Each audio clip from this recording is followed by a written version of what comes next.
What's up, YouTube people? It's your boy Patty McNinja, and a few months ago I played and reviewed the Lord of the Rings Gollum game for this channel, and you could check out that video if you'd like. However, long story short, it was not good. I did not like it. It was so bad that I figured there was no update or anything that they could do to fix the game. So once I was done playing it and I was done reviewing it, I figured that was the last time I was ever gonna have to think or talk about that game. Unfortunately, I was wrong. There have been some disturbing allegations that have come out against the studio that made the Gollum game that I want to talk about. So without further ado, let's rock.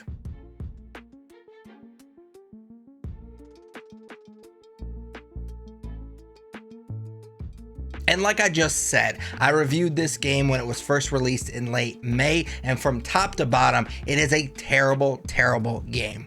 It is easily the worst game I've played this year, and it's probably one of the worst games, if not worst game, I've ever played in my life, and that's saying a lot because I've played a lot of stinkers. Gollum looks like it was made 20 years ago, despite having some of the simplest platforming I have played in a long time. It was still buggy as hell. The best thing that Gollum had going for it was that it was based on one of, if not the most interesting characters in the best fantasy universe ever created, Lord of the Rings. However, it still managed to make a boring story. I would say about 60%, if not more, of this game is just a prison sim. All that being said, to the developers' credit, which is the only time I'm going to give them credit in this entire video, they did kind of stick with this game and try to improve it. There have been a few updates since its initial release, but as I said earlier, this game was so bad it was basically unfixable, and they're essentially just polishing a turd at this point, but at least they tried. But with those updates also came some disturbing allegations against the studio that made the game Daedalic, some of which are unfortunately becoming increasingly common among video game developers. These allegations came in the form of an almost 40-minute video from German publication Game 2. I will link the entire video in the description below. However, before we get started, it is important to note, for transparency's sake and also honestly legal reasons, I do want to point out that both the developer, Daedalic, and the publisher of Gollum, Nikon, have both denied these allegations. In the video, Game 2 reveals that Gollum's production budget was roughly 15 million euros, which translates to about $15.9 million, which I know sounds like a lot of money. Unlike movie budgets, it is pretty hard to find exact figures how much a video game costs to develop. Video game developers are pretty cagey about their budgets. However, I was able to find an article that did list 3 different video games and their budgets to give you some perspective. Marvel's Spider-Man cost $100 million to make, which means that Gollum's entire budget would have only been 15.9% of Spider-Man's budget. Moving on to Elden Ring, which was double Spider-Man's budget at $200 million. That means that Gollum's budget would have only been 8%. And then moving on to the big boy, Battlefield 2042, came in at a whopping $2 billion with a B dollars to make. That means Gollum's budget would have only been 0.8% of Battlefield 2042. But before you start firing off those comments, I know these games aren't great comparisons to the Gollum game. Spider-Man is a huge IP. Elden Ring was developed by a studio From Software that has a massive fan base. And then of course, Battlefield 2042 is a multiplayer game, and those games usually make a lot of money, so it makes more sense to spend a lot of money on those types of games. However, I would argue that Spider-Man and Lord of the Rings are kind of on the same level as IPs, and the Gollum game was marketed as a AAA Lord of the Rings video game. They even had plans for a follow-up if this game did well, which of course it did not. So to market a game as a AAA title while only spending less than a quarter of the budget of an actual AAA title like Spider-Man is borderline fraud.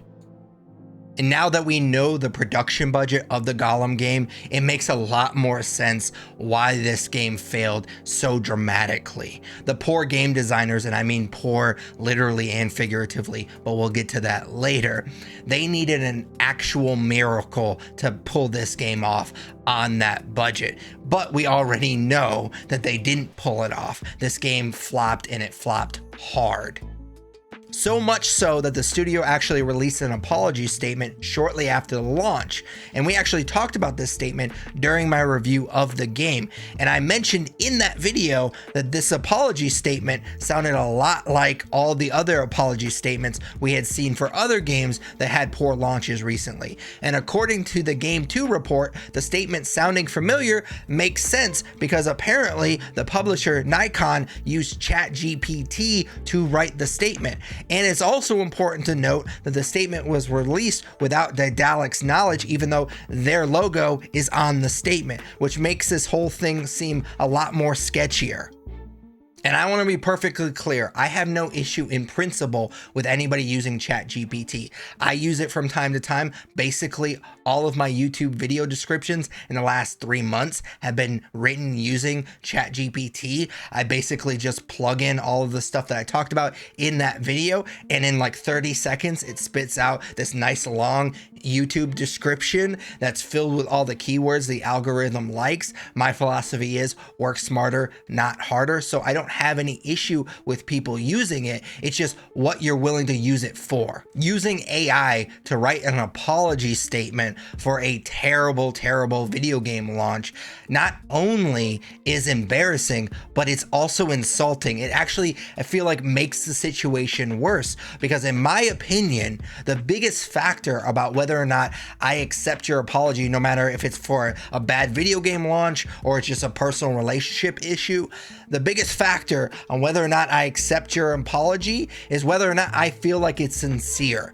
If you use AI to write your apology, you're obviously not sincere. It could be the best generated AI apology statement ever, but because it didn't come from your heart, I won't care. I won't buy it. But if it was just about the small budget and AI generated apology statement, honestly, I probably wouldn't even be making this video if that was it. I would just chalk it up to another cheap video game company trying to cut corners to make as much profit as possible, which unfortunately is becoming more and more common these days, which sucks, but it is what it is. But unfortunately, there was much more damning allegations against Daedalic by Game 2. According to their report, Daedalic had an extremely toxic work environment.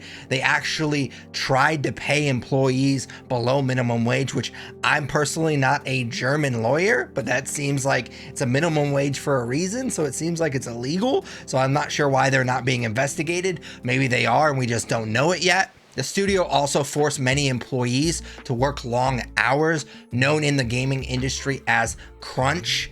The idea of trying to get people to work as much as possible to make the game's release date, many of which were not compensated by Daedalic for that overtime. The report also alleges that in order to make Golem's release date on its tiny budget, Daedalic exploited younger employees and interns with long hours and low pay, which unfortunately is not an uncommon experience among businesses across the board. Younger employees and interns are the easiest to exploit because a lot of them have never had a professional job before, so they don't know what competitive pay looks like. They're also usually willing to work longer hours because they're trying to get their foot in the door. A lot of them don't have kids, so they don't have other responsibilities. So bad businesses, like it sounds like Daedalic is, try to exploit that. And finally, we are to what I consider the worst of these allegations. Game 2 interviewed 32 employees that worked on the Golem game, and they all alleged abusive leadership. One anonymous source even said that there was an atmosphere of fear within the studio, which is actually heartbreaking. Because in my personal experience, I've had a lot of jobs with a lot of bad management and a lot of good management. And I have stuck it out at really shitty jobs because I liked the people that I worked for. The best job I ever had, I was a cook at a Pizza Hut in high school. That job absolutely sucked, but the people I worked with were cool and the managers were awesome. Good management makes up for a lot. Bad management can make your life a living hell. And just think of all of the other things that we've talked about.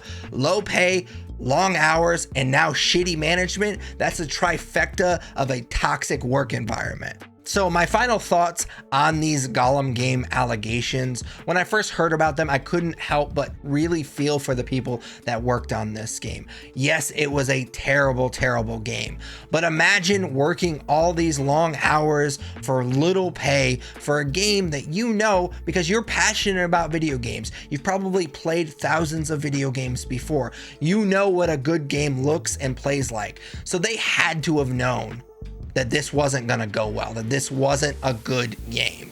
So imagine putting your blood, sweat, and tears into a game that you knew was gonna fail. It has to be absolutely demoralizing. But as always, those are just my opinions on these allegations. I'd love to hear yours in the comments down below. Of course, I hope that you enjoyed the video. If you did, smash that like button, as the kids say. Consider subscribing. If you do subscribe, ding that bell. That way you're notified every time I post a new video. I try to post weekly gaming related content. So if you like that type of content, definitely consider subscribing and dinging that bell. But until next video, take it easy. What's up, YouTube people? It's your boy Patty McNinja, and this is my boy Yoshi, aka Kitty Boy, and we were just talking and we agree that since you made it this far in the video, you might as well subscribe. You wouldn't want to disappoint Kitty Boy, would you?